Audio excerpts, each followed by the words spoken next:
अमित शाह ने पंजाब के मुख्यमंत्री चरणजीत सिंह चन्नी की चिट्ठी का जवाब दिया है। आपको बता दें कि इस चिट्ठी में उन्होंने ये कहा है कि देश की अखंडता से खिलवाड़ की इजाजत नहीं है। सत्ता के लिए कुछ नेता अलगाववादियों से हाथ मिला रहे हैं।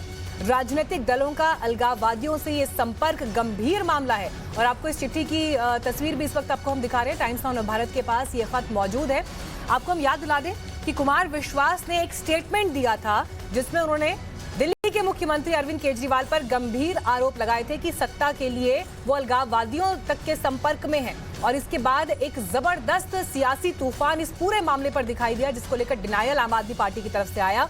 और मुख्यमंत्री चरणजीत सिंह चन्नी ने चिट्ठी लिखी प्रधानमंत्री को, जिसमें उन्होंने कहा कि इस मामले में एक फेयर इन्वेस्टिगेशन हो ताकि सच सामने आए कुमार विश्वास के इस बयान का, क्योंकि पंजाब के लोगों ने इससे पहले भी इस तरह की घटनाओं की एक बड़ी कीमत चुकाई है। लिहाजा इस पर एक इन्वेस्टिगेशन हो। लेकिन अब गृहमंत्री अमित शाह ने मुख्यमंत्री चरणजीत सिंह चन्नी की चिट्ठी का जवाब दिया है। दोनों चिट्ठियां इस वक्त आप स्क्रीन पर देख रहे हैं। पहले जो चन्नी ने चिट्ठी लिखी और उसके बाद गृहमंत्री ने उस चिट्ठी का जो जवाब दिया है। देश की अखंडता से खिलवाड़ की इजाजत किसी को नहीं है, मैं स्वयं इस मामले को देखूंगा, इस बात का जिक्र गृहमंत्री अमित शाह ने इस खत में किया है। हालांकि इन सब के बीच आपको बता दें कि 20 तारीख को वोट पड़ने हैं, मतदान होना है पंजाब में 117 सीटों के लिए। लेकिन सियासी तूफान की ये सूरत इस वक्त ऐसी दिखाई देती है कि जहां पर मामला अलगाववादियों तक से जुड़ता हुआ दिखाई दे रहा है। और ऐसे में इस इन्वेस्टिगेशन के अपने अलग मायने हैं। लेकिन चुनाव से पहले इस पूरे घटनाक्रम का क्या कोई असर वोटर के सेंटीमेंट पर भी पड़ेगा, ये अलग से विवेचना का विषय है। लेकिन इस बीच ये मामला अब आसानी से खत्म होता हुआ नहीं दिख रहा है, क्योंकि आरोप गंभीर हैं।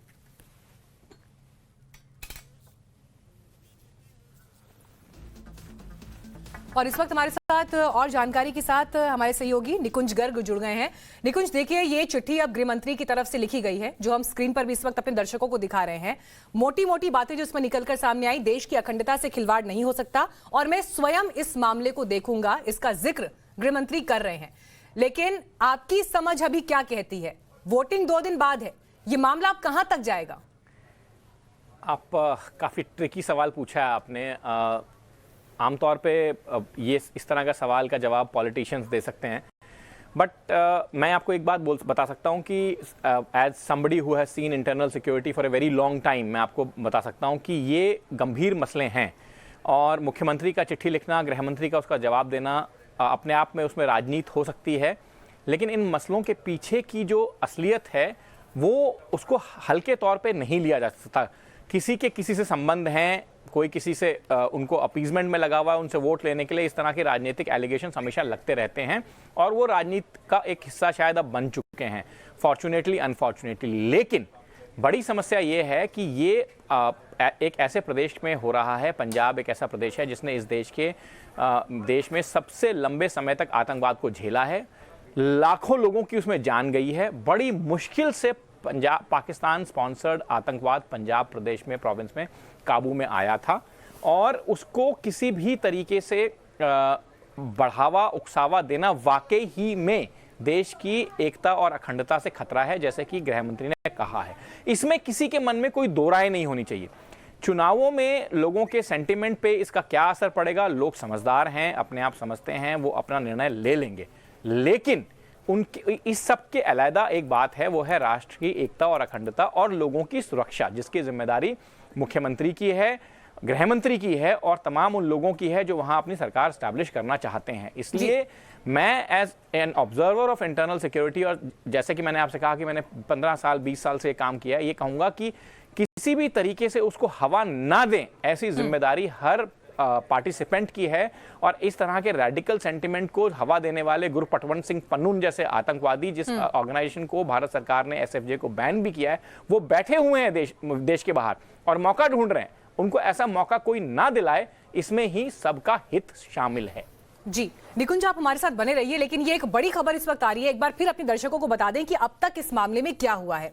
आपको बता दें, सबसे पहले कुमार विश्वास, जो कि आम आदमी पार्टी के फाउंडर मेंबर रहे हैं, बाद में हालांकि पार्टी से अलग हो गए, उन्होंने एक स्टेटमेंट दिया कि अरविंद केजरीवाल ने उन्हें एक ऐसी बात कही जिसमें सत्ता के लिए वो अलगाववादियों तक के साथ जाने के लिए तैयार है।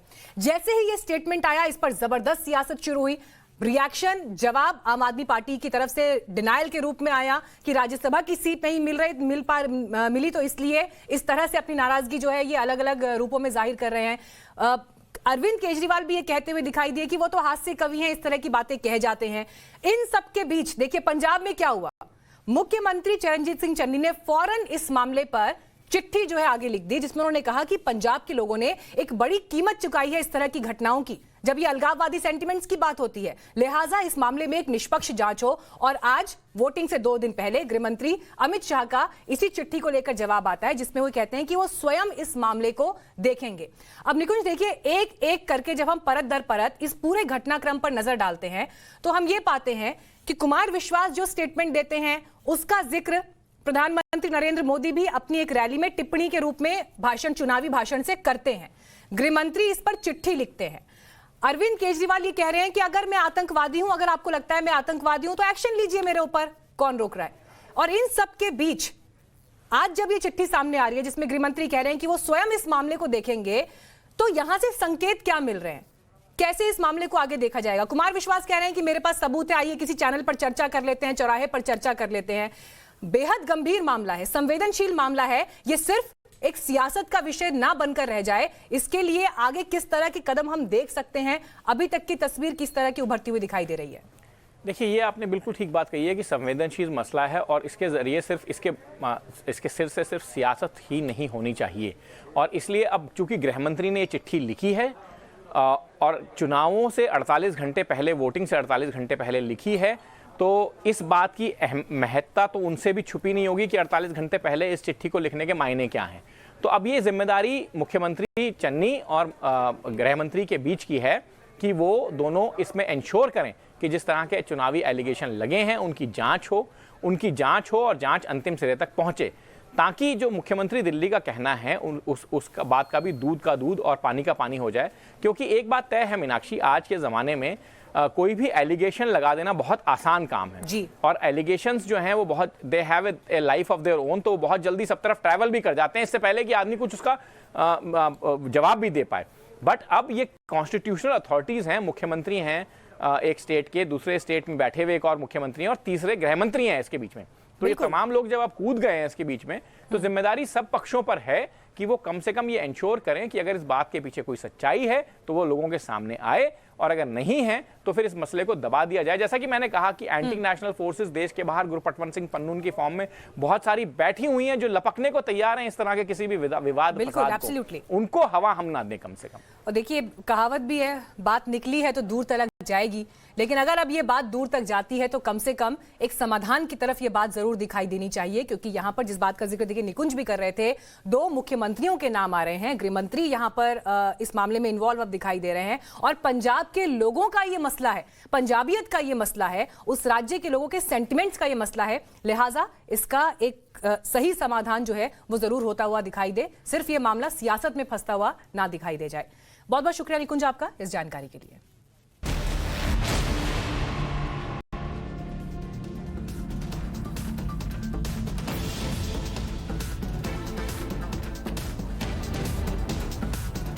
और अब सवाल पब्लिक का। उत्तर प्रदेश के चुनाव में आज आतंकवाद के मुद्दे की एंट्री हो गई। तीसरे चरण के चुनाव से पहले मुख्यमंत्री योगी आदित्यनाथ ने समाजवादी पार्टी को आतंकवादियों की हितैषी करार दे दिया और ये आरोप लगाने के लिए योगी आदित्यनाथ ने अहमदाबाद ब्लास्ट मामले में हुई सजा का हवाला दिया। उन्होंने नाम नहीं लिया, लेकिन ये कह दिया कि एक आतंकवादी के पिता का संबंध समाजवादी पार्टी से है। क्या योगी आदित्यनाथ का ये आरोप समाजवादी पार्टी को चोट पहुंचा सकेगा? और क्या ऐसे आरोपों के जरिए 10 मार्च के बाद माफिया पर फिर बुलडोजर चलाने का योगी आदित्यनाथ का यह दावा सच साबित होगा? तो आतंकवाद का जख्म भारत 3 दशकों से झेल रहा है। जुलाई 2008 में एक के बाद एक सीरियल ब्लास्ट से अहमदाबाद दहल गया था और आज उसी मामले में 49 लोगों को दोषी ठहरा दिया गया। इनमें से 38 को फांसी की सजा हुई। भारत के इतिहास में इसे सबसे बड़ी सजा कह सकते हैं, क्योंकि कभी भी एक साथ इतने लोगों को फांसी की सजा नहीं सुनाई गई है। लेकिन यह मामला आज उत्तर प्रदेश के चुनाव का मुद्दा बन गया। ये किसी ने नहीं सोचा होगा कि ऐसा भी होगा। योगी आदित्यनाथ ने ब्लास्ट के एक दोषी के परिवार का संबंध समाजवादी पार्टी से होने का दावा किया। उस सीरियल ब्लास्ट की घटना के लिए जो आतंकी जिम्मेदार थे, उसमें आजमगढ़ के संजरपुर का भी एक आतंकवादी था। और इससे भी गंभीर बात है, उस आतंकवादी को आज वहां की माननीय न्यायालय ने मृत्युदंड की सजा दी है।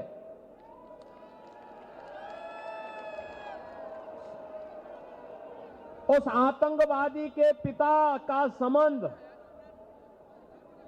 उसके परिवार का संबंध किससे है मालूम है? समाजवादी पार्टी से।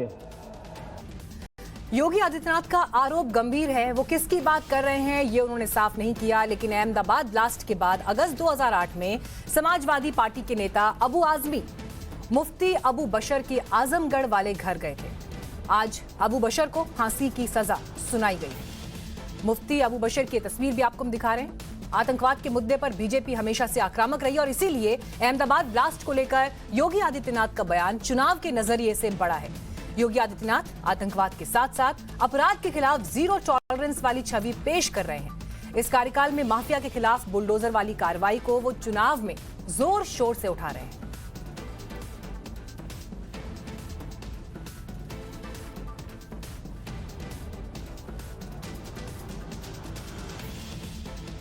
उस सीरियल ब्लास्ट की घटना के लिए जो आतंकी जिम्मेदार थे, उसमें आजमगढ़ के संजरपुर का भी एक आतंकवादी था।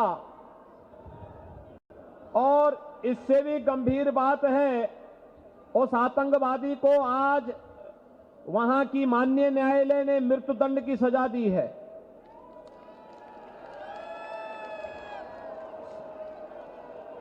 उस आतंकवादी के पिता का संबंध,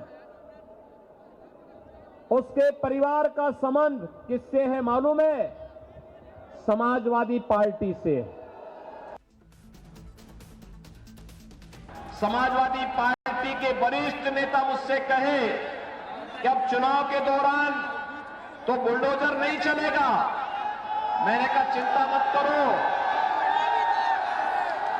कभी कभी उस बुलडोजर को रेस्ट भी चाहिए होता है।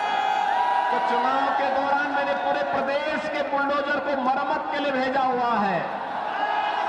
तो लोगों ने कहा क्या करेंगे इसके बाद? मैंने कहा उसका असली काम तो 4.5 वर्ष तक जो लोग अपने बिलों के अंदर छुपे हुए थे और चुनाव की घोषणा के बाद जब बिलों से आके रेंगने लग गए हैं, अब वे चिन्हित हो गए हैं। 10 मार्च के बाद फिर बुलडोजर का काम जब प्रारंभ होगा, तब के लिए हम मरम्मत करवा रहे हैं, चिंता मत करो। अभी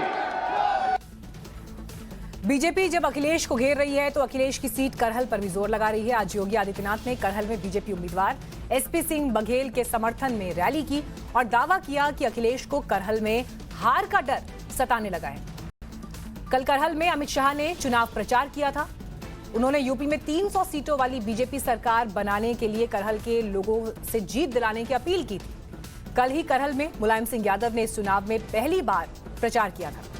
रैली के बाद समाजवादी पार्टी ने समाजवादी पार्टी की बस की तस्वीर जारी की, जिसमें शिवपाल मुलायम वाली सीट के हैंडल पर बैठे दिख रहे थे और ये तस्वीर बीजेपी को अखिलेश पर निशाना साधने का मौका दे गई। खुद योगी आदित्यनाथ ने कहा कि जो शिवपाल यादव कभी मुलायम सिंह के करीबी थे, उन्हें बैठने के लिए सिर्फ कुर्सी का हत्था मिला।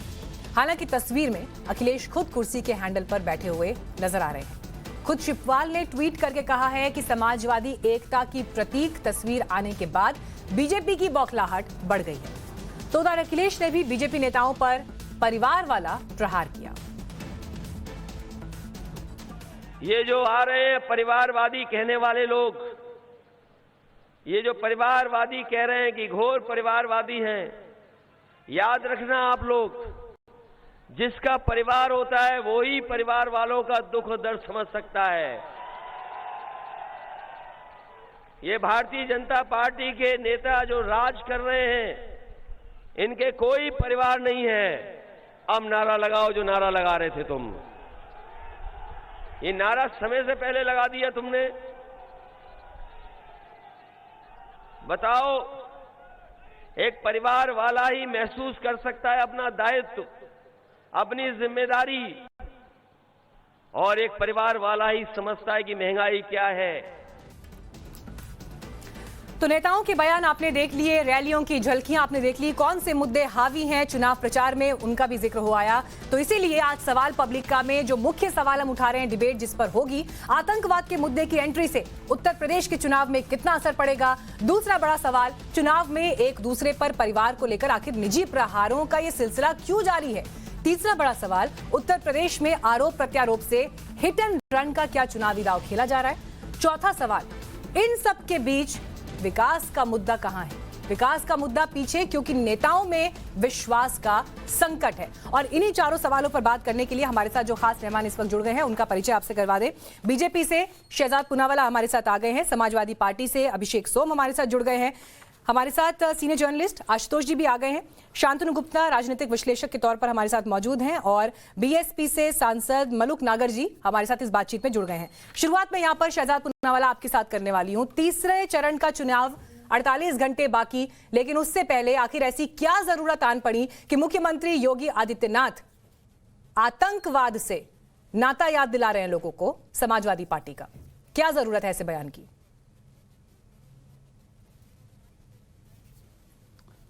देखिए मीनाक्षी जी, निश्चित रूप से हमारा जो पूरा का पूरा अभियान है, हम तो विकासवाद की बात कर रहे हैं।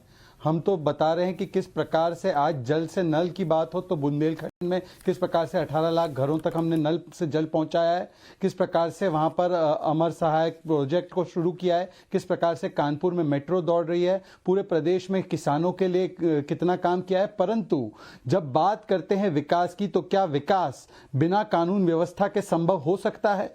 तो अगर हम आईना दिखाते हैं कि किस प्रकार से एक राजनीतिक दल रहा है जिसने बार बार आतंकियों की पैरवी की है, ये वही दल है जिसने वाराणसी ब्लास्ट में जो अपराधी थे उनको छोड़ने की साजिश रची थी, उनके ऊपर इलाहाबाद हाईकोर्ट ने रोक लगाई थी और फिर जाकर इनको सजा भी हुई थी इन आतंकवादियों को। तो क्या उसके बारे में हम बोले तो हम गलत करते हैं? क्या हमें नहीं बताना चाहिए कि किस प्रकार से जब अलकायदा के 2 ऑपरेटिव्स को पकड़ा गया यूपी एटीएस के द्वारा, तो अखिलेश यादव ने कहा कि मुझे यूपी एटीएस पर भरोसा नहीं है, उनको आतंकवादियों पर भरोसा है।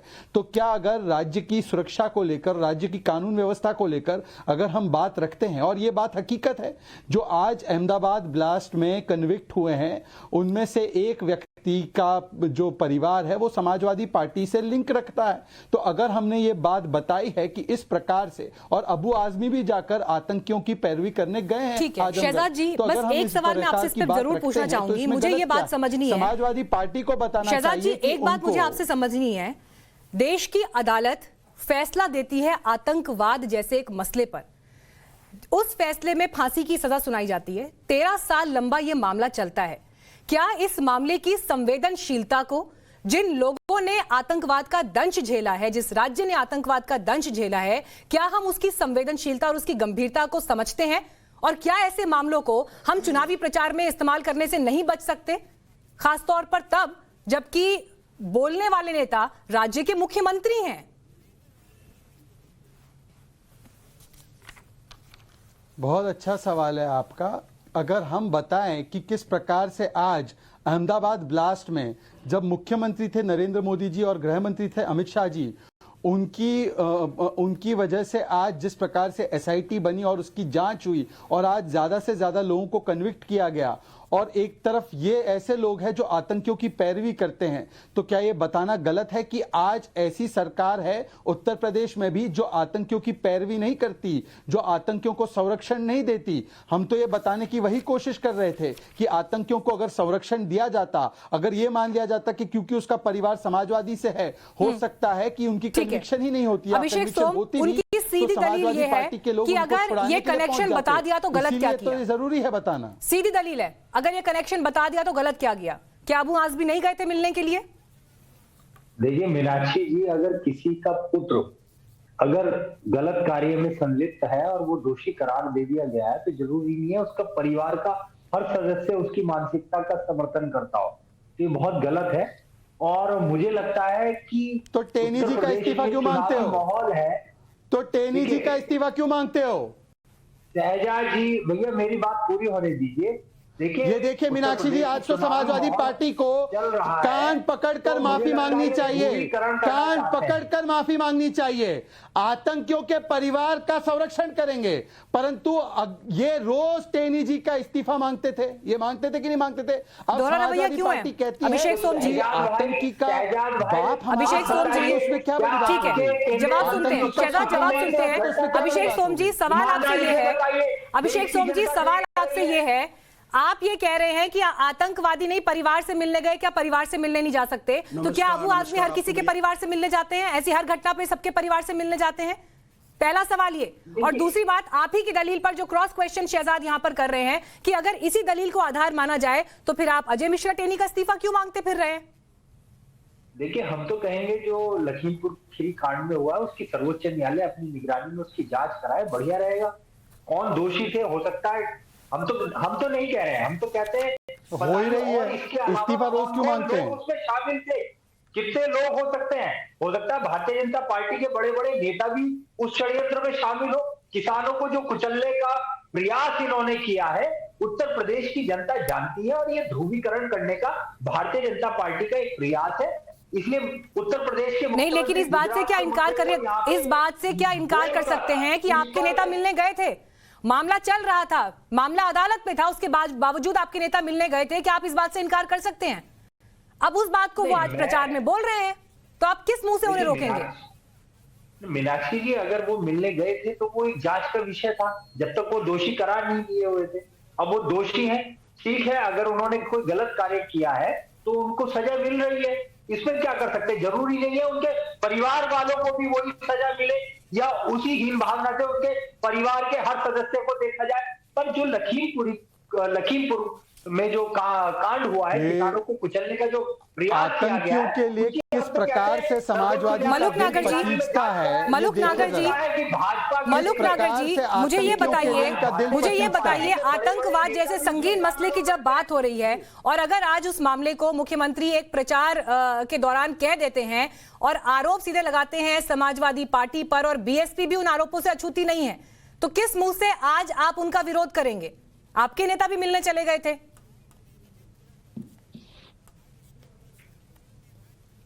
देखिए, पहली बात तो ये कि बीएसपी के बारे में कुछ बोला नहीं है, और जहाँ तक अछूती की बात है, कोई इस तरीके का कोई प्रूफ लाओ तो उसके बारे में हम बात करें।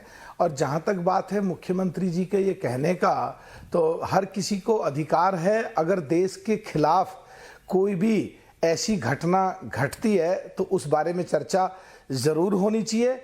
और मुख्यमंत्री जी ने जो बात कही है कि उनके पिताजी से संबंधित, तो उनके पिताजी की भी जांच होनी चाहिए, क्या अपने बेटे के साथ वो कहीं संलिप्त थे? अगर संलिप्त थे तो उनके खिलाफ भी कार्रवाई होनी चाहिए, और उनका अगर कोई मतलब नहीं है तो फिर इस विषय पर ज़्यादा बात नहीं होनी चाहिए। लेकिन एक चीज़ हम सारे राजनीतिक दलों को और राजनीतिक व्यक्तियों को जरूर सोचनी चाहिए, देश सबसे पहले है, और आतंकवाद से जुड़ी हुई कोई भी घटना पूरे देश में हो तो उसकी निंदा होनी चाहिए। पंजाब में भी जो कुमार विश्वास जी और केजरीवाल के बीच में जो बातें चल रही हैं, पूरे वर्ल्ड में हमारे देश का नाम खराब हो रहा है, और जो आतंकवादियों से संबंधित लोग पूरे देश में मूवमेंट चलाते हैं उनकी हिम्मत बढ़ेगी। और पंजाब से जुड़े हुए मुद्दे की भी गृह मंत्रालय को एक जॉइंट पार्लियामेंट्री कमेटी बनवानी चाहिए, जिससे जो जेपीसी, ठीक है, गृह मंत्री ये चिट्ठी लिखकर ये कह रहे हैं कि इस मामले को स्वयं देखेंगे। मुलुक जी, आपकी जानकारी के लिए बता रही हूँ, गृह मंत्री की चिट्ठी अभी आई है जो हमने दिखाई भी, जिसपे वो ये कह रहे हैं कि इस मामले को स्वयं देखेंगे। पूरी करने दो प्लीज। अगर केजरीवाल जी झूठ बोल रहे हैं तो उनके खिलाफ कार्रवाई होनी चाहिए, और अगर कुमार विश्वास झूठ बोल रहे हैं उनके खिलाफ कार्रवाई होनी चाहिए। यानी कि देश सबसे पहले है, आतंकवादी और देश की अगर अखंडता को कहीं भी खतरा होता है और आतंकवादी कोई घटना होती है, हम सब राजनीतिक दलों को राजनीति से ऊपर उठ करके देश हित में सबसे पहले सोच। मलुक नागर जी, ठीक है, अब आपने बात बहुत अच्छी की है सर, आपने बहुत अच्छी बात की है कि राजनीति से ऊपर उठकर ऐसे मसलों को देखा जाना चाहिए जहां पर देश को नुकसान पहुंच रहा हो, उन मसलों को। लेकिन मैं फिर वही सवाल आपसे पूछ रही हूँ क्योंकि आपने मुझे जवाब नहीं दिया है। आपके नेता हैं, आपके नेता अकबर अहमद, जो पहुंच गए थे मुलाकात करने के लिए अबू बशीर के परिवार से, क्यों चले गए थे? क्यों चले गए थे मुलाकात करने के लिए? उस समय क्या आपकी अपनी इंडिविजुअल पार्टी की राजनीति इतनी अहम हो गई थी उत्तर प्रदेश में आपके लिए कि आतंकवाद जैसा मसला आपके लिए पीछे छूट गया? इसी बात का तो जिक्र मुख्यमंत्री कर रहे हैं ना कि जो लोग आतंकवादियों के लिए सॉफ्ट कॉर्नर रखते हैं हमारी पार्टी उनको मत चुनिए, आप उनको वोट मत दीजिए, यही कह रहे हैं मंच से। हमारी पार्टी में अकबर अहमद डंपी साहब की अभी कोई हैसियत और स्थिति नहीं है, और जबकि ये घटना है सर, जिस समय उनकी हैसियत और स्थिति थी, मैं उसी वक्त का जिक्र कर रही हूँ, आज के वक्त की बात नहीं कर रही हूँ। पार्टी में आज की तारीख में उनका कोई लेना देना नहीं है सर, मैं उनकी उसी वक्त की बात कर रही हूँ, जिस समय उन्होंने मुलाकात की, उसी वक्त का रेफरेंस आपको दे रही हूँ। क्यों चले गए थे उस वक्त मिलने के लिए? साफ कह चुका हूँ सर, अगर वो मिलने के लिए चले गए एक टेररिस्ट के परिवार से, उसके घर पहुंच गए, उसके घर पहुंच गए, अपने दिल का सॉफ्ट कॉर्नर दिखाने के लिए वहां पर मौजूद थे, एक मैसेजिंग, पॉलिटिकल मैसेजिंग हुई है ना, मायावती जी की जानकारी के बगैर तो नहीं हुई होगी, कैसे हो गई ये मैसेजिंग? फिर यही तो पूछ रही हूं आपसे। नहीं, मैं क्या कह रहा हूं कि बिल्कुल मैं कह रहा हूं कि उन बहन जी की जानकारी में नहीं हो सकता, आज की तारीख में उनका कोई अस्तित्व नहीं है। और मैं फिर कह रहा हूं, दोबारा से दोहरा रहा हूं तीसरी बार, देश सबसे पहले है, राजनीति और पार्टियों। ठीक है, बदले दौर की राजनीति में शायद आप ये समझ गए हैं कि आज ये बात कहनी पड़ेगी, इसलिए आज आप ये स्टेटमेंट दे रहे हैं। गलत है। ठीक है सर, समझ गई मैं आपकी बात। आशुतोष जी, आपको चर्चा में जोड़ना चाहूंगी, क्या जरूरत है मुख्यमंत्री योगी आदित्यनाथ को इस तरह का स्टेटमेंट चुनाव प्रचार में देने की? जाहिर सी बात है, वो चुनाव प्रचार में अगर इस तरीके की बातें कर रहे हैं तो वो चुनावी लाभ के लिए इस तरीके की बातें कर रहे हैं। अभी जैसे अभी आपने सवाल खड़ा किया कि भाई आप क्यों आतंकवादियों के परिवार से संबंधित रहने वालों से राजनीतिक दल के नेता क्यों मिलते हैं, तो मेरा भी एक छोटा सा सवाल है। अभी पिछले दिनों असदुद्दीन ओवैसी के ऊपर हमला हुआ था, और उस असदुद्दीन ओवैसी के ऊपर हमला करने वाले के परिवार से मिलने के लिए उत्तर प्रदेश के एक मंत्री महोदय गए थे जिनका नाम है सुनील भराला। और ये तस्वीर अगर आप देख रहे हैं तो ये तस्वीर बिल्कुल स्पष्ट है जहां पर परिवार के साथ बैठे हुए हैं। तो इसको हम किस नजरिए से देखना चाहिए और इसको क्या कहा जाना चाहिए? तो मुझे लगता है कि ये जो बहुत ही सेलेक्टिव तरीके से लोग आतंकवाद के मसले पर देख रहे हैं वो गलत बात है। राजनीति का आतंकवाद पर किसी तरीके की राजनीति नहीं होनी चाहिए, ये बात बिल्कुल स्पष्ट है। जितना अबू आजमी का मिलना खतरनाक है, उतना ही सुनील भराला का जो उत्तर प्रदेश में मंत्री के पद पर मौजूद हैं, उनका ओवैसी के ऊपर हमला करने वाले के परिवार से मिलना भी उतना खतरनाक है। न केवल उन्होंने मुलाकात की बल्कि ये भी उन्होंने कहा है कि वो उसकी पूरी मदद करेंगे, वो इनोसेंट है, वो निर्दोष है, वो मासूम है। अदालत उत्तर प्रदेश के अंदर सरकार भारतीय जनता पार्टी की है, योगी आदित्यनाथ वहां के मुख्यमंत्री हैं, वहां की पुलिस ने उनको गिरफ्तार किया है और रंगे हाथों पकड़े गए हैं। इसके बावजूद अगर मुलाकात होती है तो फिर दो तरीके नहीं हो सकते। आतंकवाद के ऊपर अगर मैं पंजाब का अगर आपको हिसाब दूं तो 2012 में बलवंत सिंह राजोआना को फांसी की सजा होनी थी। 10 साल हो गए, आज तक फांसी की सजा नहीं हो पाई है। मामला सुप्रीम कोर्ट में 2021 तक पहुंचा। केंद्र सरकार से सुप्रीम कोर्ट ने कहा कि 6 हफ्ते के अंदर इसका निपटारा करिए। 1 साल हो गए, अभी तक केंद्र सरकार ने उसके ऊपर कोई फैसला नहीं किया। 2012 से लेकर 2014 तक यूपीए की सरकार थी, पंजाब के अंदर अकाली दल बीजेपी की सरकार थी, 2014 से लेकर 2022 तक केंद्र में बीजेपी की सरकार है। अब इसका जवाब कांग्रेस पार्टी को भी दे, शिरोमणि अकाली दल भी दे और बीजेपी भी दे कि बलवंत सिंह राजोआना जो पकड़ा गया बेअंत सिंह की हत्या के मामले में, जिसको फांसी की सजा होनी थी, तो 10 साल में फांसी की सजा क्यों नहीं हुई? क्यों राजनीतिक बड़े सवाल आशुतोष जी आप यहाँ पर खड़े कर रहे हैं। अफजल गुरु का सवाल तो सब खड़ा करते हैं, ठीक है। राजोआना के सवाल क्या? राजोआना ठीक है, क्या सुनील भराला परिवार के लोगों से मिलने गए, क्या वो आतंकवादी नहीं है? ठीक है शहजाद, देखिए बड़ा सवाल उन्होंने सेलेक्टिव अप्रोच पे खड़ा किया है और यही सेम आरोप वो बीजेपी पर भी लगा रहे हैं। वो ये कह रहे हैं आपसे कि अगर अबू आजमी का जिक्र आप कर रहे हैं कि वो मिलने चले गए तो आपके नेता भी पहुंच गए, फर्क क्या है? ठीक है मीनाक्षी जी, क्या जो सजाए आपदा जिनको दोषी करार दिया गया है 56 लोगों को मारने के लिए सीरियल बॉम्ब ब्लास्ट में, उनकी तुलना गोली चलाने वाले आरोपी के साथ करके क्या दोनों की तुलना की जा सकती है?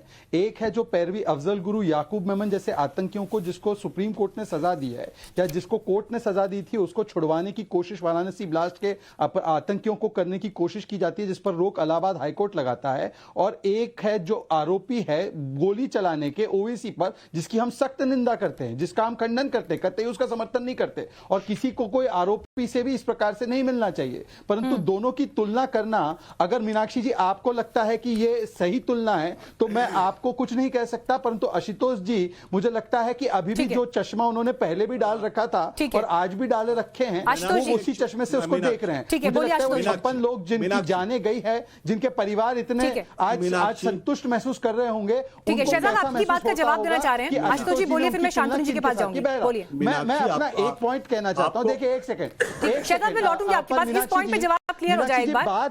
शहजाद लौटूंगी आपके पास, इस बात पे बात क्लियर हो जाए एक बार। आशुतोष जी फटाफट रिस्पॉन्ड करिए। बाटला हाउस के आतंकियों के लिए, बाटला हाउस के आतंकियों के लिए आंसू बहा बहा कर रोना और उसका जिक्र मंच पर करना तो जायज है।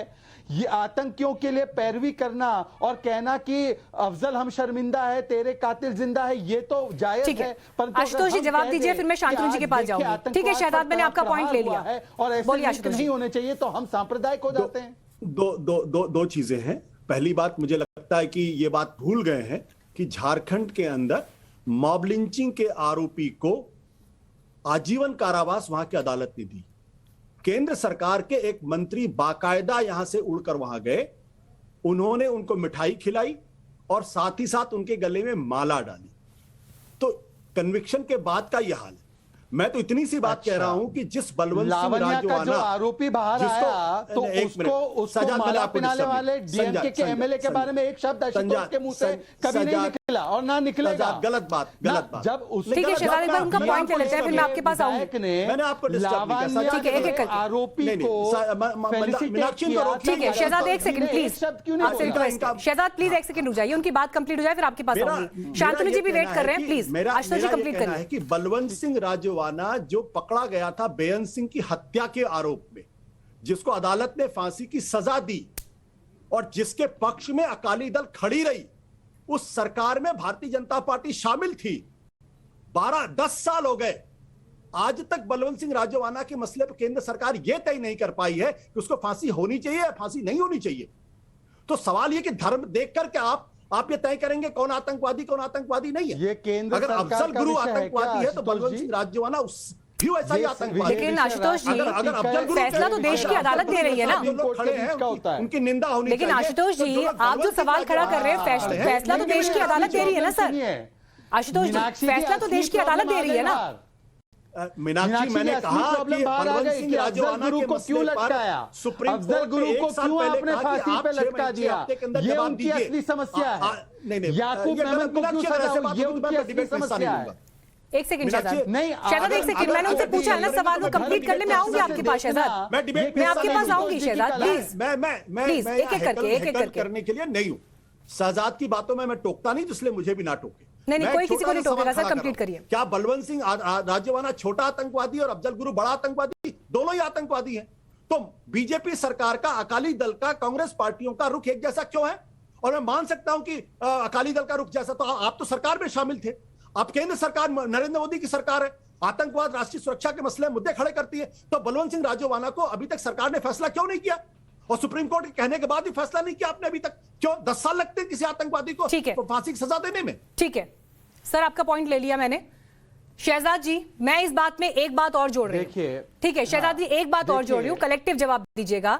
जो आरोप आशुतोष जी लगा रहे हैं उनसे एक और आगे की बात, जब आतंकवाद जैसे बड़े मसले पर इस तरह के चुनावी बयान दिए जाते हैं तो सवाल फिर यह भी उठता है कि जम्मू कश्मीर में आप पीडीपी के साथ मिलकर सरकार बनाते हैं, उसी पीडीपी के साथ जो आतंकवादियों के जनाजे में शामिल हो जाती है, जो आतंकवादियों के समर्थन में खड़ी होती है, तो फिर आप कैसे देश को यह मैसेज देंगे कि आज जो बयान आप दे रहे हैं चुनावी मंच से, उसके प्रति आप गंभीर हैं और संवेदनशील हैं? अब मैं तीनों सवालों का जवाब दूंगा, थोड़ा सा आपको इंतजार करना पड़ेगा। देखिए, जहां तक पीडीपी का सवाल है, तो जब मामला सिद्धांतों को लेकर आया तो हमने पीडीपी के साथ गठबंधन भी तोड़ दिया।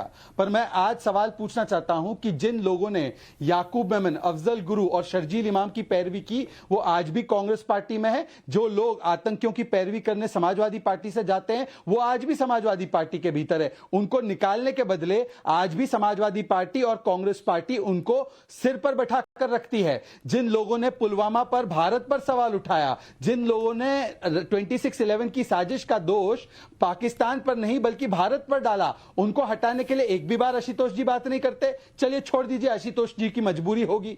जहां तक रजवाना का सवाल है, तो आशुतोष जी आप एक बार जो है समझ लीजिएगा कि सुप्रीम कोर्ट और राष्ट्रपति के बीच का जो मामला है, परंतु आपकी समस्या यह है कि अफजल गुरु को सजा क्यों हो गई फांसी की, या आपकी समस्या यह है कि याकूब मेमन को सजा क्यों हो गई। आपकी समस्या क्या है वो पहले समझाइए, क्योंकि जहां तक रजवाना का सवाल है तो सरकार तो राज्य में आपकी थी, कांग्रेस पार्टी की थी। क्या कांग्रेस पार्टी ने, अगर इतनी ही उसको जल्दबाजी थी कि ये जल्द से जल्द निपटना चाहिए, कितनी बार इन्होंने सरकार से कहा और कितनी बार राष्ट्रपति और सुप्रीम कोर्ट के पास गए कि जल्द से जल्द फांसी को मुकम्मल किया जाए। तीसरी बात, आशुतोष जी को यह तो दिख जाता है कि एक आरोपी बाहर निकलता है जेल से तो उसको बीजेपी का कोई व्यक्ति सम्मानित करता है या बीजेपी का कोई व्यक्ति मिलता है, परंतु जो डीएमके का विधायक आज लावण्या मामले में जो आरोपी निकलकर आई थी उसको फेलिसिटेट किया, तो उस पर आशुतोष जी सिलेक्टिवली साइलेंट क्यों हो जाते हैं? या तो सभी आरोपी को एक कैटेगरी में डालिए, या तो एक आरोपी पे बोलकर दूसरे आरोपी पर चुप रह जाना। ये सिलेक्टिवनेस जो है, और आज मूल मुद्दा इस बात का है कि समाजवादी पार्टी ने जिस प्रकार से आतंकवाद माफियाओं को और गुंडों को संरक्षण दिया है, क्या ये बात किसी से शहजाद, इस बिंदु पे मैं आऊंगी। डिबेट का अगला हिस्सा इसी बिंदु पर है, कानून व्यवस्था। उत्तर प्रदेश की कानून व्यवस्था ही मेरे डिबेट का अगला पॉइंट है, लेकिन पहले मैं शांतनु जी का एक रिएक्शन लूंगी इस पर। शांतनु जी, अभी तक की जो पूरी बातचीत है आतंकवाद को लेकर, जिस तरह की, सर मैं आ रही हूँ, एक सेकंड सर, बहुत देर से वेट कर रहे हैं शांतनु जी, वो मैं उनका भी पॉइंट ले लूं ना प्लीज। 10 सेकंड इन्होंने जो बात की है, इनको ये सवाल का जवाब देना चाहिए कि पठानकोट में जो ब्लास्ट हुआ था पाकिस्तान के आईएसआई ने कराया था, और पाकिस्तान के आईएसआई को बुलाकर उसकी जांच किसने कराई थी? कौन सी सरकार थी वो? नरेंद्र मोदी की सरकार थी। आप पठानकोट में आतंकवादी आके हमला करते हैं, हमारे जवानों की जान जाती है, और उसी आईएसआई को बुला के आप जांच पड़ताल कराते हैं। इससे ज्यादा शर्मनाक बात क्या हो सकती है? इससे ज्यादा राष्ट्रीय सुरक्षा खतरा क्या हो सकता है? ठीक है शांतनु जी, आपका रिएक्शन। देखिए, मैं इतनी देर से डिबेट सुन रहा हूँ और कई बार कहा जा रहा है कि योगी आदित्यनाथ ने चुनावी बयान दिया। ठीक है शहजाद, एक सेकंड रुक जाइए, शांतनु बोल रहे हैं, वो बहुत देर से नहीं बोले हैं, अब उनकी बारी, पहली बार उनकी बारी आई है बोलने की, प्लीज शांतनु जी बोलिए। जी जी देखिए, मैं काफी देर से डिबेट सुन रहा हूँ और कह रहे हैं योगी आदित्यनाथ ने चुनावी बयान दिया आतंकवाद पे। मेरे ख्याल से, देखिए मैं आपको कोर्ट की टिप्पणी सुनाता हूँ।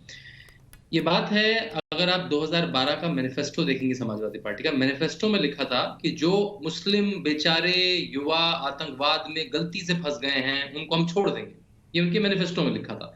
और उन्होंने केवल मैनिफेस्टो में नहीं लिखा, जब 2012 में सरकार है उनको एग्जीक्यूट करा, उसको ऑर्डर करा कि इनको छोड़ दिया जाए, जो आतंकवाद में आरोपी हैं उनको छोड़ दिया जाए। इलाहाबाद हाई कोर्ट की बेंच बैठी जस्टिस AK अग्रवाल और जस्टिस मौर्य की, और उन्होंने क्या कहा मैंने अपनी किताब में इंगित किया, मैं आपको पढ़ के सुना रहा हूँ। कोर्ट की टिप्पणी है, हाई कोर्ट की अखिलेश यादव पे क्या टिप्पणी थी? कौन तय करेगा कि आतंकवादी कौन है और कौन नहीं है? मामला न्यायालय में तय होगा या सरकारें तय करेंगी? क्या सरकार आरोपी व्यक्तियों के खिलाफ मामले वापस लेने का कदम उठाकर आतंकवाद को बढ़ावा दे रही है? आखिरी लाइन ध्यान से सुनिएगा, आज आप मामले वापस ले रहे हैं, कल आप उनको पद्म भूषण से सम्मानित करेंगे। ये कोर्ट की टिप्पणी है, ना मेरी है ना किसी राजनीतिक दल की टिप्पणी है। आप पिछले 10 साल 15 साल में कोई भी बड़ा बम ब्लास्ट का मामला देख लीजिए, उसमें से 1 आरोपी 2 आरोपी 5 आरोपी आजमगढ़ से क्यों पाया जाता है? और क्या ये केवल कोइंसिडेंस है कि अखिलेश यादव भी आजमगढ़ से ही मेंबर ऑफ पार्लियामेंट है? और इस केस में भी हमें एक आतंकवादी आजमगढ़ से मिलता है। 2013 में मीनाक्षी जी, आखिरी बात बोलूंगा मीनाक्षी जी, 2013 में जब अखिलेश यादव की सरकार थी तो एक आतंकवादी को पुलिस वाले फैजाबाद कोर्ट में ले जा रहे थे, उनकी लू से मृत्यु हो गई।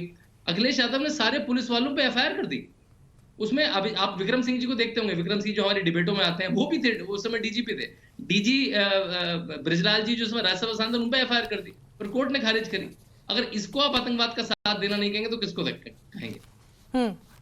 सोम साहब, बात क्या खत्म करूंगा। अभिषेक सोम जी, देखिए शांतनु जी बेबुनियाद बातें कर रहे हैं और इनकी बातों में कोई दम नहीं है। और मुझे पता ही नहीं कौन सी बात। मैंने कोर्ट की टिप्पणी पढ़ के सुनाई आपको। नहीं, मैंने आपको कोर्ट देखा, आप मेरी बात को बेबुनियाद बोलेंगे ऐसे ही। मैंने कोर्ट की टिप्पणी पढ़ के सुनाई आपको। आप बेबुनियाद बातें कर रहे हैं, आपकी बातों में कोई कोर्ट की टिप्पणी सर के सुनाई क्या?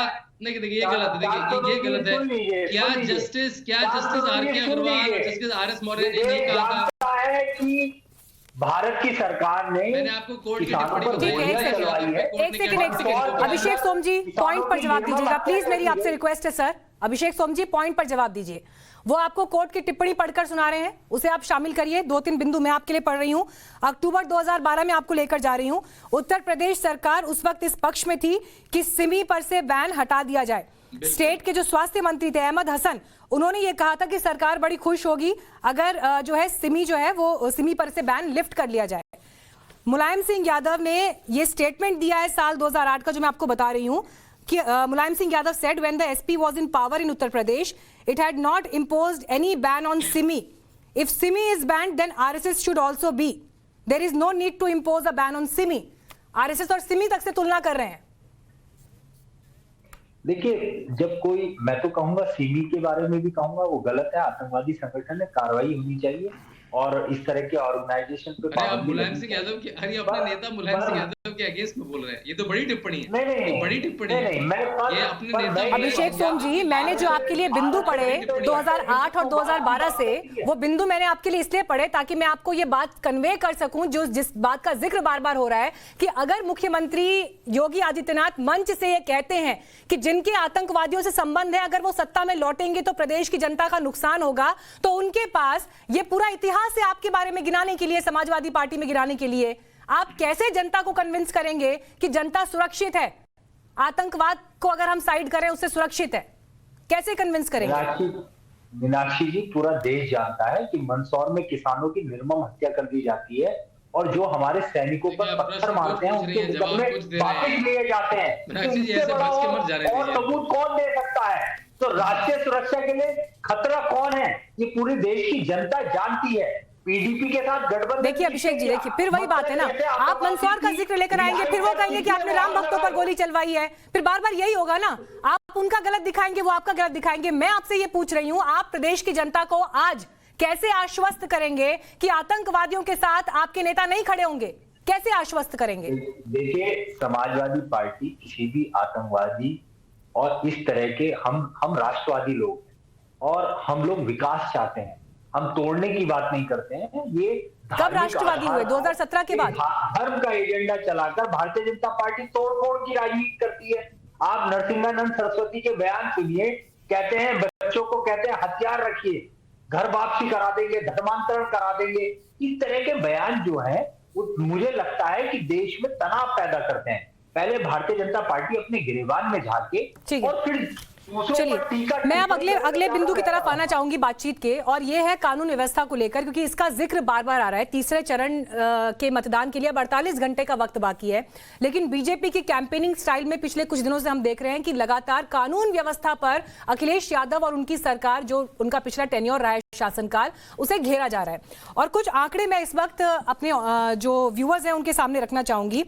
तीसरे फेज की जब हम बात कर रहे हैं, जिसमें 59 सीटों पर वोट डलने हैं और 16 डिस्ट्रिक्ट चुनाव में जा रहे हैं। हालांकि यादव परिवार का गढ़ ये इलाका माना जाता है, लेकिन शहजाद पूनावाला जी, मेरे पास इस वक्त पूरा पार्टी वाइज डिवीजन है, किस पार्टी ने कितने क्रिमिनल बैकग्राउंड के लोगों को वोट दिए हैं। समाजवादी पार्टी ने 52% ऐसे कैंडिडेट्स को वोट दिया है, जबकि बीजेपी ने, माफ कीजिए, समाजवादी पार्टी ने 52% लोगों को टिकट दिया है, जबकि बीजेपी ने भी 46% क्रिमिनल बैकग्राउंड वाले लोगों को टिकट दिया है। कानून व्यवस्था का जिक्र बार बार हो रहा है मंच से, तो फिर क्यों 46% क्रिमिनल बैकग्राउंड के लोगों को बीजेपी ने टिकट दिया है? शहजाद पूनावाला, थर्ड फेज के लिए। देखिए, जहां तक ये आपके आंकड़े हैं, आपके आंकड़े कहां से आपने लाए हैं मुझे नहीं पता, परंतु जो भी आंकड़े हैं आपके, मुझे एक बात बताइए कि आज जो 5 वर्षों में सरकार आपने देखी है, जिस प्रकार से तमाम जो बड़े अपराध थे 70 से लेकर 60% तक इसमें गिरावट हुई है। मुझे रोकती हैं, बाकी किसी को नहीं रोकती हैं। ठीक है, आप एडीआर शहजाद पूनावाला, आपने मुझसे पूछा कि आंकड़े कहां से हैं, तो मेरा धर्म है कि मैं अपने दर्शकों को यह बताऊं कि एडीआर के आंकड़े हैं, पूरी जानकारी रखेंगे देश के सामने। आप बिल्कुल बताइए कि आप धर्म है अपना। जी, आपने ईडीआर के आंकड़े कोट किए, सबसे ज्यादा जो आंकड़े हैं वो समाजवादी पार्टी के ही होते हैं, और समाजवादी पार्टी की जो प्रवृत्ति है, कैंडिडेट्स भी वो देते हैं इस प्रकार से, और उनकी सरकारें भी गुंडे ही चलाते हैं, माफिया ही चलाते हैं। आप पिछले 5 साल का कार्यकाल और इनके 5 साल के कार्यकाल को की तुलना कर दीजिए। जो 12 से 17 के बीच में 1000 से ज्यादा दंगे हुए, क्या इतने दंगे समाजवादी पार्टी के जितने हुए आज उत्तर प्रदेश में दंगा मुक्त प्रदेश हो गया है? 52% और 46% में कितना डिफरेंस है? क्रिमिनल बैकग्राउंड के लोगों को टिकट दिए गए हैं। हो, लूट हो, उसमें 60 से 70% गिरावट हुई है। 52% और 46% में शहजाद जी कितना डिफरेंस है? बताइए, अगर कोई आप जो बलात्कार की और दंगाइयों के जो आरोपी है उनकी तुलना राजनीतिक केसेस लगे हुए लोगों के साथ करेंगी। अगर आपको इस प्रकार से आशुतोष जी वाली तुलना करनी है तो आप स्वतंत्र है करने के लिए। आप अगर ऐसी तुलना करेंगी कि जिसमें सर, मैं तो सवाल पूछ रही हूँ, आप नाराज क्यों हो रहे हैं? मुझे ये समझ में नहीं आ रहा है। दर्ज किए गए कोई भी केस हो, मैं ये पूछ रही हूँ, अगर महिलाओं के खिलाफ भी किसी के ऊपर केसेस दर्ज है तो क्या वो गंभीर मामला नहीं है?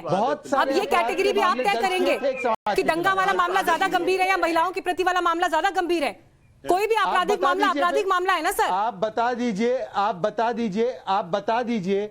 आप एक काम कीजिए, आप वो 56 जो आपके पास सर, मेरे पास एडीआर के आंकड़े हैं। ये एडीआर के आंकड़े मैं आपके सामने रख रही हूँ क्योंकि आपके नेता मंच से कह रहे हैं कि कानून व्यवस्था बड़ा मुद्दा है, और अगर आप भी 46% लोगों को ऐसे टिकट दे रहे हैं जिनके ऊपर केसेस हैं, तो ये सवाल का जवाब मैं नहीं पूछ रही, जनता भी पूछेगी आपसे। और आपके पास भी मुस्कुराने की बहुत सारी वजह नहीं है अभिषेक सोम जी। 52% तीसरे फेज में सबसे ज्यादा क्रिमिनल बैकग्राउंड के लोगों को टिकट देने वालों में आप लोग नंबर 1 पर है, टॉप पर है। देखिए मीनाक्षी जी, भारतीय जनता पार्टी की सरकार। मीनाक्षी जी, मुझे एक बात बताइए कि सरकारें जिस प्रकार से चलती है उसको आप तुलना करेंगे या नहीं करेंगे? अपने टर्म पे बोलिएगा। देखिए आजम खान साहब हैं, उन पे बेबुनियाद 2000 करोड़ की अवैध संपत्ति कुर्की, हमने आज सारे माफिया डॉन को अंदर जेल में डाला। अभिषेक सोम जी, मुझे 52% पर जवाब दीजिए। 52% पर जवाब दीजिए। 52% क्रिमिनल बैकग्राउंड के लोगों को क्यों टिकट दिए हैं? अच्छे लोगों की कमी है क्या पॉलिटिक्स में? देखिए ये सारा का सारा षड्यंत्र भारतीय जनता पार्टी ने उनकी द्वेष भावना दर्शाता है। सर, आपकी 52% टिकट बीजेपी ने नहीं दिया समाजवादियों के नेताओं को, आपके नेताओं ने टिकट दिए हैं। बिल्कुल, मैं मीनाक्षी जी वही कह रहा हूं, इनकी सरकारें हैं, केंद्र में सरकारें, राज्य में सरकारें, जिस पे चाहे जितने मुकदमे लगाते उसको जेल में डाल दे, चाहे नाहिद हसन हो, चाहे आजम खान। तो आप जब सत्ता में थे इसका मतलब आपने भी वही किया? जब आप सत्ता में थे इसका मतलब आप भी वही करते थे? अगर आप आज उन पर आरोप लगा रहे हैं, ये अगर यही सत्ता का चरित्र है, तो जब आप सत्ता में थे तब आप भी यही करते थे क्या? कैसी बातें कर रहे हो? कुलदीप सिंह सेंगर जैसे लोग हैं, ये तो मलूक साहब उनके अनुयायी हैं। मलूक साहब, पहले नंबर पर अगर समाजवादी पार्टी है दागियों को टिकट देने के मामले में, दूसरे नंबर पर बीजेपी है, तीसरे नंबर पर 39% के साथ बीएसपी है, बहुजन समाज पार्टी। क्या फर्क है मलूक साहब? देखिए कम से कम देखिए बात तो सही है, और इस पे ध्यान रखना चाहिए जिन पे मुकदमे हों, और उन मुकदमों की आपको भी पूरी गहनता से अध्ययन करना चाहिए कि किस पे राजनीतिक मुकदमे हैं, किस पे व्यापारिक मुकदमे हैं, और किस पे जघन्य अपराध के मुकदमे हैं। पर अगर ये होने नहीं चाहिए, पर अगर यहाँ क्रम देखें तो समाजवादी टॉप पे है, बीजेपी सेकंड पे है, और हम तो बाद में हैं सबसे। लेकिन आज मैं एक चीज आपके चैनल से एक बात और कहना चाहूंगा, आपके बाद कांग्रेस और आम आदमी पार्टी भी है, नंबर 3 पर है। तीसरे चरण का चुनाव है। पहले चरण का चुनाव होता है तो जाटलैंड आती है, एटा मैनपुरी में जाते हैं तो यादव। सर, मैं क्रिमिनल बैकग्राउंड पे सवाल पूछ रही हूँ, मुझे उस पर जवाब चाहिए। लेकिन ठीक है, मैं बातचीत के अंतिम पड़ाव पर हूँ। आशुतोष जी, ऐसा लग रहा है कि दागियों के मामले में हर कोई अपना नंबर या अपनी शर्ट थोड़ी ज्यादा सफेद है ये बताकर इतिश्री कर लेना चाहता है। वहां पिछलों की तो फिर इस हाल में सिंगापुर के पीएम के बयान पर नाराजगी दिखाने का क्या हक है हमें? जाति आशुतोष जी, एक सेकंड रुक जाइए मलूक साहब। पिछले दलित अकलियत के लोगों की बात होनी चाहिए, जिनमें जाट भी हैं। ठीक है आशुतोष जी, बोलिए, फिर मैं सुनाल लोहार कुमार। मलूक साहब ठीक है, आपका पॉइंट ले लिया आशुतोष जी। गंभीर मीनाक्षी जी, अध्ययन बहुत ये रुक जाए तब लेवल पर। मलूक साहब प्लीज एक सेकंड ऑडियो जरा नीचे करिएगा, मैं डिबेट के आखिरी पड़ाव पर हूं, मुझे बात कंप्लीट करनी है। आशुतोष जी, मीनाक्षी, आपने देखा कि कितनी समानता है तीनों राजनीतिक दलों में। भारतीय जनता पार्टी, समाजवादी पार्टी और बहुजन समाज पार्टी, तीनों की जबान लगभग एक जैसी है। राजनीति में जब किसी भी हालत में हमको चुनाव जीतना हो तो फिर उसके लिए चाहे क्रिमिनल हो, चाहे उसका जैसा कैसा भी बैकग्राउंड हो, उसको टिकट दे दो, क्योंकि विनेबिलिटी बहुत इंपॉर्टेंट बात है। इसमें ना तो मुझे समाजवादी पार्टी में कोई फर्क नजर आता, ना बीजेपी में फर्क नजर आता, ना बीएसपी में फर्क नजर आता। और अगर कांग्रेस पार्टी के यहाँ के अगर होते कुछ पैनल, सर लेकिन दागी ही चुनाव क्यों जीतेंगे? ये परसेप्शन कहां से बन गया? अच्छे लोग क्यों नहीं आ सकते पॉलिटिक्स में? दागी ही चुनाव क्यों जीतेंगे? क्योंकि वो चुनाव नहीं जीत सकते। ये जो राजनीतिक दलों के अंदर ये है कि चुनाव जो बाहुबली है, जो पैसे से मजबूत है, वही चुनाव जीत सकता है। फिर और एक बात और बता दूं आपको, पिछले 5 सालों में तो चुनाव सुधारों का कोई अस्तित्व नहीं है सर जमीन पर? आशुतोष जी, चुनाव सुधारों का कोई अस्तित्व नहीं है जमीन पर? मुझे लगता है कि राजनीतिक दलों को तय करना पड़ेगा वो किसको टिकट दे रहे हैं। ठीक है, ये चुनाव सुधार आप कुछ भी कर लिए, कोई भी कानून ले आइए, लेकिन उस कानून में कोई ना कोई लूपहोल निकाल के टिकट दे देंगे। कहेंगे भाई वो कन्विक्टेड नहीं है। सर मेरे पास समय इतना ही था। होने में हिंदुस्तान में 25 साल से 30 साल लगते हैं, तो वो कभी कन्विक्टेड होगा नहीं। और ठीक है सर, समय की कमी है, समय मेरे पास इतना ही था। लेकिन मेरे सभी पैनलिस्ट का शुक्रिया। लेकिन आज जो बातचीत यहाँ पर हुई है, 48 घंटे का वक्त अब बाकी है वोटिंग के लिए, और ये बुद्धि और विवेक और फैसला हम वोटर्स के ऊपर छोड़ते हैं कि वो अपना अच्छा और बुरा अपने बुद्धि और विवेक के आधार पर तय करें। वक्त एक ब्रेक का, खबरें आगे जारी रहेंगी।